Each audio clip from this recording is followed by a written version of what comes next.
cómo funciona la función de onda. Vamos a empezar con una expresión genérica.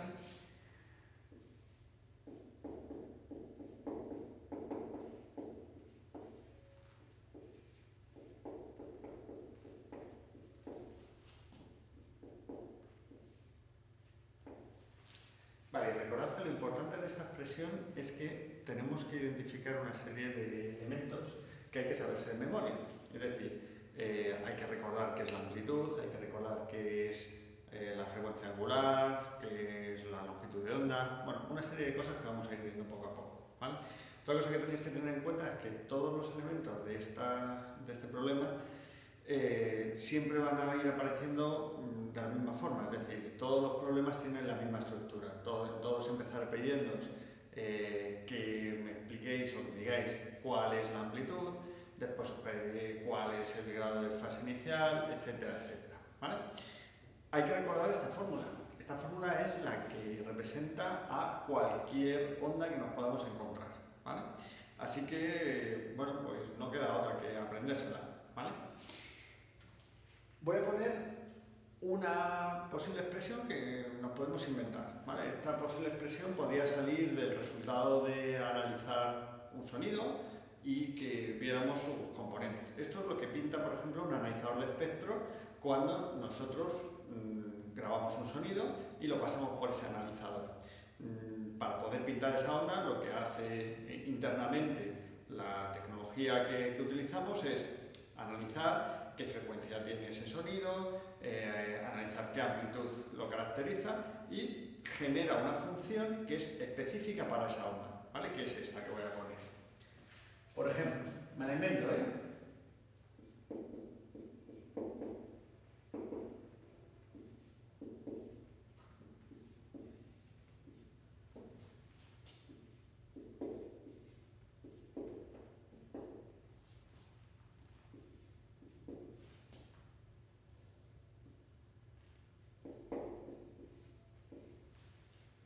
Bien, pues aquí teníamos una posible expresión que nos valdría para caracterizar una onda. Es decir, ¿qué sabemos cuando tenemos esta expresión?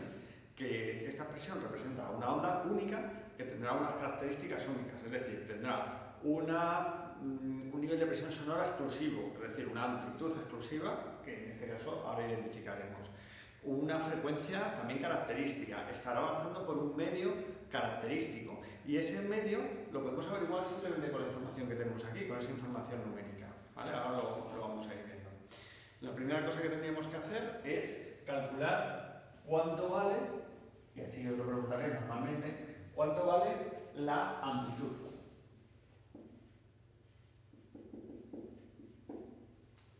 Bien, pues en este caso el cálculo es tan sencillo como poner el dedo encima de la presión. Es decir, tenemos que fijarnos en qué hay antes del seno e identificarlo justo aquí, ¿vale? Es decir, todo lo que precede al seno, todo lo que hay antes de ese seno, será nuestro valor de amplitud. Vale, ¿qué unidades tendrá la amplitud? Pues ya sabemos que en principio y por defecto la amplitud la vamos a medir en metros, ¿vale? Claro, vosotros diréis, pero bueno, Diego, una partícula se puede alejar 3,4 metros de su posición de equilibrio. Recordad que la amplitud es cuánto me alejo como máximo de mi posición de equilibrio al vibrar. Bien, pues, hombre, es raro que una partícula se desplace 3,4 metros de su posición de equilibrio, pero ante un sonido de un nivel de presión sonora muy fuerte, una explosión, por ejemplo, podría desplazarse una cifra similar a esta. Lo normal es que si lo hacemos con sonidos reales, con funciones de onda que correspondan a un sonido de los que oímos habitualmente, este valor lo encontremos con un valor mucho más pequeño. Es decir, lo más habitual sería que fuera, por ejemplo, 3,4 por 10 a la menos 3, es decir, 3,4 milímetros de desplazamiento de esa partícula respecto a su posición de equilibrio, ¿vale? Bueno, esto lo tendremos que ir viendo y que en función de cada función tendremos un resultado diferente. Si no me dicen nada, si no nos dicen nada, bueno, pues suponemos que estos serán metros, ¿vale? Recordad que esta amplitud está muy relacionada con el volumen de las señales. Y cuando decimos el volumen nos referimos a cómo de fuerte o de débil es ese sonido. Entonces lo que tendremos que hacer es pensar que a veces esto no nos lo van a dar así, ni siquiera en metros, nos lo van a dar expresado en una escala que también estamos acostumbrados a ver, que es la escala de los decibelios. Simplemente lo que habremos hecho es pasar este número por el mecanismo de conversión a decibelios, que ya veremos en otro vídeo, y a partir de ahí podremos establecer que son un sonido de 80 decibelios o que son 60 decibelios, el valor que resulte de esa fórmula de decibelios. Bien, por cierto, si tengo una amplitud, por ejemplo, que fuera algo así como 0,5, lo que sucedería es que sabríamos inmediatamente a la vista ya de esta expresión, de esta función de onda, que ese sonido es más débil. ¿Cuánto más débil? Pues fijaos, esta se desplaza de su posición de equilibrio 3,4 metros, una que fuera, por ejemplo, 0,5, supondría que se desplaza solo medio metro. Es decir, si me desplazo menos, es porque el empujón que hemos dado a esa partícula ha sido un empujón menor, ¿vale? Recordad, mayor empujón, más presión sonora, he gritado más. Menor empujón, la partícula se desplaza menos, es decir, tiene una amplitud menor. Vamos a por el siguiente dato. El siguiente dato que tendríamos que calcular normalmente, bueno, puede ser o bien la frecuencia angular, que es lo que precede a la T, o bien, a mí me gusta poner la fase, ¿vale? Vamos a empezar con ese grado de desfase inicial.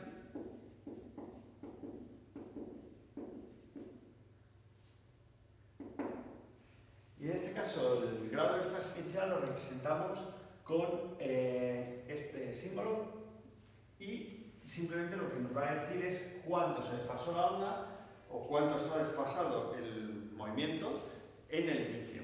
¿Qué quiere decir esto? Cuando yo tengo un sonido, si pillo al altavoz moviéndose desde la posición de reposo, lo que va a hacer el altavoz es empezar a empujar, después retroceder y luego volver a la posición de equilibrio, ¿vale? Esto es un movimiento, digamos, de libre, un movimiento ideal, en el que el altavoz se desplaza hacia adelante, vuelve a su posición de reposo, va hacia atrás y de nuevo vuelve a su posición de equilibrio. Esto sucedería pues, todo el tiempo que consideremos, ¿vale? Bien, pues, ¿qué pasa si yo digo que tengo un grado de desfase? Es decir, si el numerito que tengo aquí es positivo o negativo. Lo que quiere decir es que esta forma la habré desplazado hacia la izquierda o a la derecha, traducido. Cuando yo veo el altavoz no está en reposo, sino que cuando empiezo a observar el fenómeno veo que mi altavoz estaba, por ejemplo, ya empujando al máximo, o en una posición de mínimo, o en una posición intermedia, ¿vale? Es decir, cuando vemos un altavoz moverse no siempre lo vamos a ver desde la posición de reposo, sino que veremos bueno, una posición diferente estadísticamente en función de cuándo nos ponemos a mirar el experimento. Entonces, ¿qué quiere decir que veamos una fase inicial de pi medios? Bueno, pues quiere decir que estoy viendo el experimento desde esta zona, ¿vale? Es decir, que cuando he puesto mi cronómetro a 0, este sería mi nuevo t igual a 0, recordad que esto es el eje del tiempo y este es el eje en el que vamos a representar la amplitud, ¿vale? Por tanto, este en metros y este en segundos. Bien, pues lo que va a suceder es que desde este punto yo aprecio un desfase respecto a lo que sería el movimiento o la representación del hilo, es decir, esa representación, hemos dicho, del seno sin ningún tipo de desplazamiento inicial. Si yo pillo mi altavoz ahí, empujando al máximo, es que estoy en este punto. Es decir, tengo un desfase de 90 grados. ¿Por qué 90 grados? Pues porque recordad que el movimiento completo, vamos a decir que es un movimiento de 360 grados, ¿vale? Si lo expresamos en radianes serían 2 pi radianes. Recordad que cuando vemos la circunferencia, si yo empiezo a recorrer esto, aquí tengo 360 grados, ¿vale? Si lo expresamos en radianes, 360 grados es igual a 2 pi radianes. 0 grados es igual a 0 radianes, ¿vale? No hay duda. Entonces, si yo en una circunferencia hubiera recorrido solo una cuarta parte de la circunferencia, habría recorrido 90 grados. Si eso mismo lo digo en radianes, habríamos recorrido pi medios radianes, ¿vale? Si hubiera recorrido, por ejemplo, la mitad de la circunferencia, tendría la mitad de estos 360 grados, que son 180 grados. ¿Cuánto es la mitad de 2 pi radianes? Pues tendríamos que hacer la mitad de esos dos pi radianes, es decir, pi radianes, ¿vale? Por cierto, estos pi medios que aparecen aquí es la mitad de pi radianes, ¿vale? ¿Y cuánto sería ponernos aquí en este punto?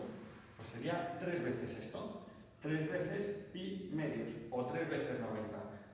¿Cuántos son 3 veces 90 grados? Pues 3 por 9, 27, 270 grados, ¿vale?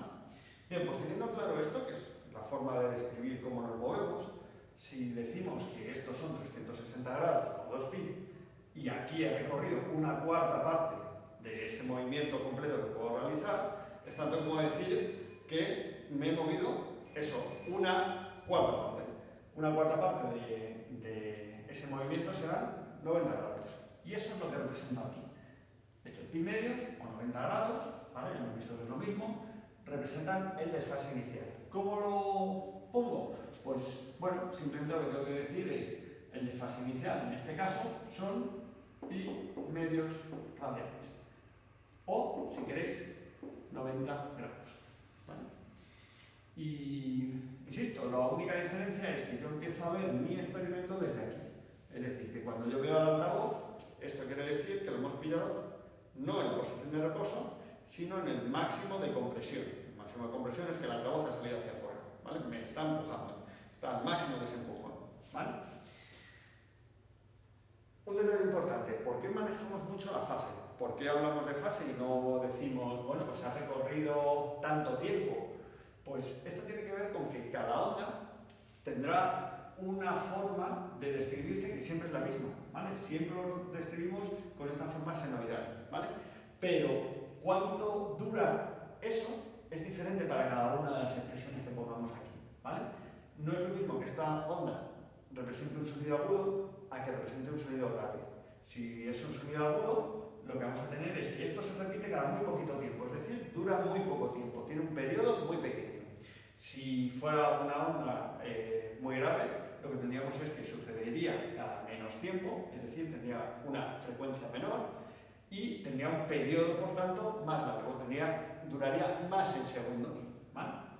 Entonces, digamos, podemos comparar mal si decimos que una onda son 0,2 segundos, que yo he recorrido solo 0,2 segundos, o hago esto mismo hablando de amplitud, ¿vale? Es más sencillo hacer la comparación simplemente refiriéndonos a el movimiento completo, ¿vale? Sea más o menos rápido. O sea, si el altavoz ha empujado hasta aquí, está en su máximo de compresión, me da igual si lo ha hecho muy rápido o lo ha hecho muy lento, eso será otro parámetro lo que vamos a calcular.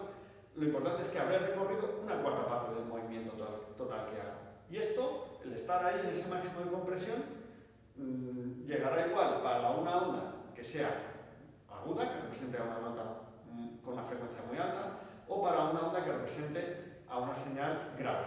Es decir, me da igual que lo hagamos más o menos rápido, el que yo esté en el máximo de mi empujón es igual para una que para otra, ¿vale? El altavoz saldrá al máximo para una o para otra. Entonces, por eso utilizamos estas medidas de fase, porque es más fácil comparar esa situación entre dos ondas diferentes, que tengan características diferentes.